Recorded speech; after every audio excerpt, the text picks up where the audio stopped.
मतदान को लेकर गजब का उत्साह देखने को मिल रहा है। यहाँ के बाजार सूने पड़े हैं, सड़कों के दोनों तरफ दुकानें बंद हैं। दुकानदारों ने स्वेच्छा से वोटिंग के दिन अपनी दुकानों को बंद रखा है। हमारे सहयोगी सोमदत्त ने शहर का जायजा लिया है, आपको दिखाते हैं।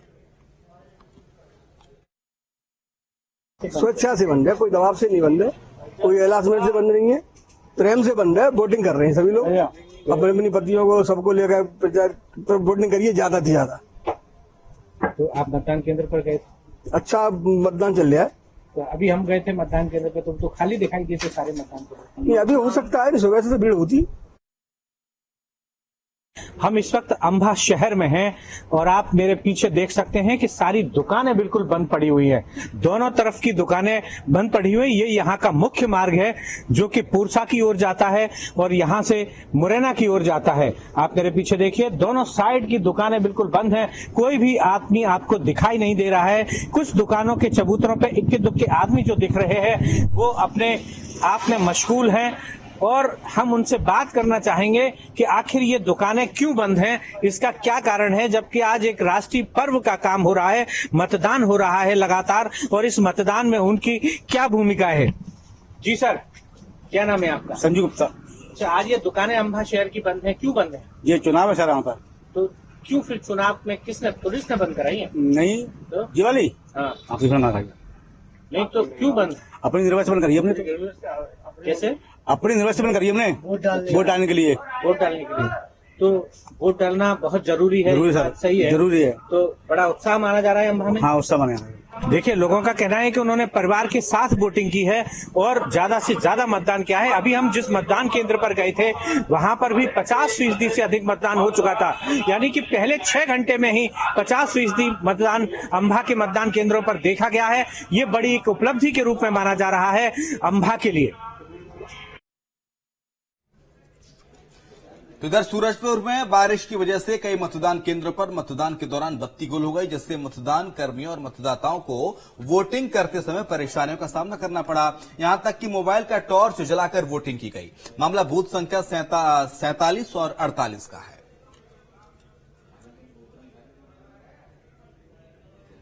तस्वीरें आपको दिखा रहे, देखिए ये मतदान बूथ पर लाइट चली गई, जिसके बाद मतदाताओं को मोबाइल फोन की टॉर्च का सहारा लेना पड़ा। बूथ क्रमांक 47 और 48 का यह पूरा मामला है सूरजपुर का, जहां पर बारिश की वजह से कई मतदान केंद्रों पर बत्ती चली गई और जिसके चलते लोगों को खासी दिक्कतों का सामना करना पड़ा। मोबाइल फोन की टॉर्च का सहारा लेना पड़ा।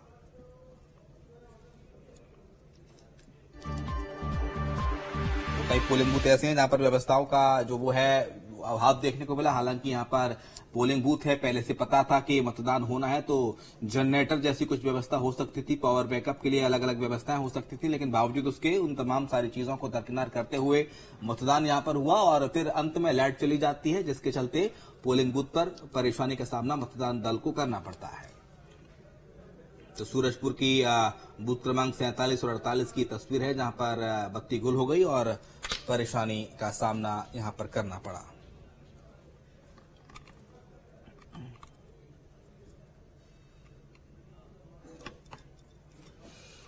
तो विदिशा में गल्ला मंडी के बूथ संख्या 171 पर एक 103 साल की महिला वोटिंग करने के लिए पहुंची। ये तस्वीर ये साबित करती है कि देश में लोकतंत्र के प्रति कितना उत्साह और आस्था है। 103 साल की बुजुर्ग महिला जो कि अपना वोट कास्ट करने के लिए पहुंची, ये तस्वीर वाकई में लोगों को प्रेरित करती है कि देखिए आप भी घरों से बाहर निकलिए। 103 वर्ष उम्र हो गई है, चलने में भी काफी दिक्कतों का सामना करना पड़ रहा है। उनको वहां से लाया गया और उसके बावजूद भी उन्होंने अपने मतदान के अधिकार को समझा। उन्होंने लोकतंत्र के इस महापर्व को जाना, अपने वोट का अधिकार जाना, अपने वोट की कीमत जानी और अपना वोट कास्ट करने के लिए पोलिंग बूथ पर वो आई। ये तस्वीर लगातार संकेत देती है। तो वहीं देखिए मध्य प्रदेश में वोट प्रतिशत अब तक 54% से ज्यादा मध्य प्रदेश में वोट प्रतिशत अब तक पहुंच चुका है। तो वहीं छत्तीसगढ़ में तकरीबन 60% वोटिंग प्रतिशत हो चुकी है। 54.02% मध्य प्रदेश में वोटिंग दर्ज की गई है और सबसे ज्यादा जो वोटिंग दर्ज की गई है वो है राजगढ़ लोकसभा सीट पर 63.69% मतदान राजगढ़ में अब तक हो चुका है। तो ये तस्वीर वहीं आपके सामने है। ये तस्वीर देखिए किस तरह से 103 साल की बुजुर्ग महिला वोट डालने के लिए पहुंची हैं। विदिशा के गल्ला मंडी के बूथ क्रमांक 171 पर 103 साल की महिला वोट करने के लिए पहुंची। अपने वोट के अधिकार को उन्होंने जाना, अपने वोट की कीमत को पहचाना और इस लोकतंत्र के महापर्व में अपनी भागीदारी को सुनिश्चित किया।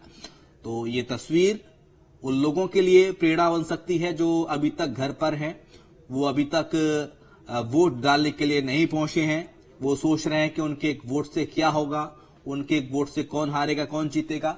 उनके लिए तस्वीर वाकई में प्रेरणा है कि आप घरों से निकलें और अपना वोट कास्ट करें। तो लोकसभा चुनाव को लेकर जेसीसीजे अध्यक्ष अमित जोगी ने पेंड्रा में कहा कि क्षेत्रीय दलों के लिए सभी चुनाव लड़ना संभव नहीं है। अगर एक देश एक चुनाव होता तो हमारे लिए आसान होता। बता दें कि जेसीसीजे लोकसभा चुनाव नहीं लड़ रही है। हम लोग जो क्षेत्रीय पार्टियां हैं अपनी बात पुरजोर तरीके से जनता के बीच नहीं रख पाए और व्यवहारिकता भी कुछ ऐसी है। देश में जब वन इलेक्शन वन नेशन होगा तब हम लोग शायद हर चुनाव लड़ सकें।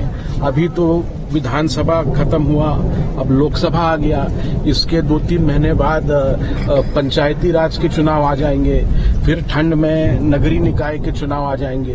तो छोटी पार्टियां जो हैं, क्षेत्रीय पार्टी, हमारे लिए ये संभव नहीं है कि हम हर एक चुनाव लड़ें। और तो बड़ी खबर इस वक्त आपको बता दें, लोकसभा चुनाव के तीसरे चरण का रण चल रहा है और 10 राज्यों की 93 लोकसभा सीटों पर वोटिंग फिलहाल चल रही है। 3 बजे तक 53.60% मतदान दर्ज किया गया देश भर में। तो वहीं पश्चिम बंगाल में सबसे ज्यादा वोटिंग हुई है, 63.11% मतदान हुआ पश्चिम बंगाल में। महाराष्ट्र में सबसे कम मतदान दर्ज किया गया, 42.63% मतदान महाराष्ट्र में हुआ। इसके अलावा असम में 63.08%, बिहार में 46.69%, छत्तीसगढ़ में 58.19% मतदान, दादर और नगर हवेली में, दमनदीप में 52.43% मतदान दर्ज किया गया है। गोवा में 61.39% मतदान हुआ, गुजरात में 47.03% मतदान, कर्नाटक में 54.20% मतदान दर्ज किया गया। तो वहीं मध्य प्रदेश में 54.09% मतदान दर्ज किया गया है।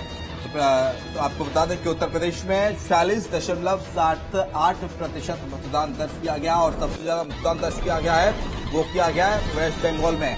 पश्चिम बंगाल में मतदाताओं में काफी उत्साह देखने को मिल रहा है वोटिंग को लेकर और बम्पर वोटिंग हो रही है वेस्ट बंगाल में। मतदाता तमाम सारे मुद्दों को लेकर घरों से बाहर निकल रहे हैं, अपना वोट कास्ट करने के लिए पोलिंग बूथ पहुंच रहे हैं। तो पश्चिम बंगाल में सबसे ज्यादा मतदान दर्ज किया गया है। असम में 63.08%, बिहार में 40.69% मतदान दर्ज किया गया, छत्तीसगढ़ में 58.19% मतदान दर्ज किया गया। तो वहीं दादर नगर हवेली अंडमान और द्वीप में 52.43% मतदान दर्ज किया गया, गोवा में 61.39% मतदान दर्ज किया गया, गुजरात में 47.03% मतदान दर्ज किया गया है, कर्नाटक में 54.20% मतदान दर्ज किया गया है, मध्य प्रदेश में 54.09% मतदान दर्ज किया गया, महाराष्ट्र में 52.63% मतदान दर्ज किया गया। तो वहीं उत्तर प्रदेश की बात करें तो 40.78%, पश्चिम बंगाल में सबसे ज्यादा रिकॉर्ड तोड़ मतदान हो रहा है। पश्चिम बंगाल में 63.11% मतदान दर्ज किया गया है।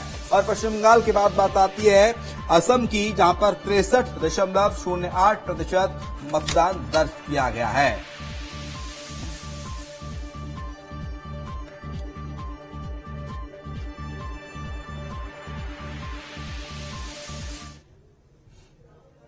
तो चलिए मध्य प्रदेश की ग्वालियर लोकसभा सीट का आपको हाल बता देते हैं कि वहां पर कैसा मुकाबला है। ग्वालियर में भरत सिंह कुशवाहा वर्सेस प्रवीण पाठक के बीच मुकाबला है। प्रवीण पाठक का कांग्रेस के विधायक रह चुके हैं, तो वहीं भरत सिंह कुशवाहा भी, और ऐसे में ये मुकाबला बेहद दिलचस्प देखा जा रहा है। बीजेपी वर्सेस कांग्रेस, सीधी फाइट देखने को मिल रही है। ग्वालियर की बात अब हाल बता देते हैं आपको मुरैना लोकसभा सीट का। मुरैना में शिव मंगल सिंह तोमर भारतीय जनता पार्टी की ओर से ताल ठोक रहे हैं, तो वहीं सत्यपाल सिंह सिकरवार कांग्रेस पार्टी से इस मुकाबले को और ज्यादा दिलचस्प बना दे रहे हैं। तो ग्वालियर चंबल अंचल का जो आसपास के लोकसभा क्षेत्र है उनका हम आपको हाल बता रहे हैं। अब भिंड की बात कर लेते हैं। मुरैना के बाद भिंड लोकसभा क्षेत्र में माहौल कैसा है, किस किस के बीच कांटे की टक्कर देखी जा रही है। मौजूदा सांसद बीजेपी के प्रत्याशी संध्या राय वर्सेस मुकाबला फूल सिंह बरैया कांग्रेस पार्टी के प्रत्याशी। हालांकि फूल सिंह बरैया हाल ही में 2023 के चुनाव में भांडेर विधानसभा सीट से चुनाव जीते हैं, मौजूदा विधायक हैं और लोकसभा का चुनाव लड़ रहे हैं और संध्या राय को टक्कर देते हुए फूल सिंह बरैया भिंड लोकसभा क्षेत्र में देखने को मिल रहे हैं। भिंड के बाद बात कर लेते हैं अगले लोकसभा क्षेत्र की, लेकिन बताएंगे आपको एक एक सीट का हाल कि कहां कौन प्रत्याशी है, कितना मतदान प्रतिशत दर्ज हुआ है। जितना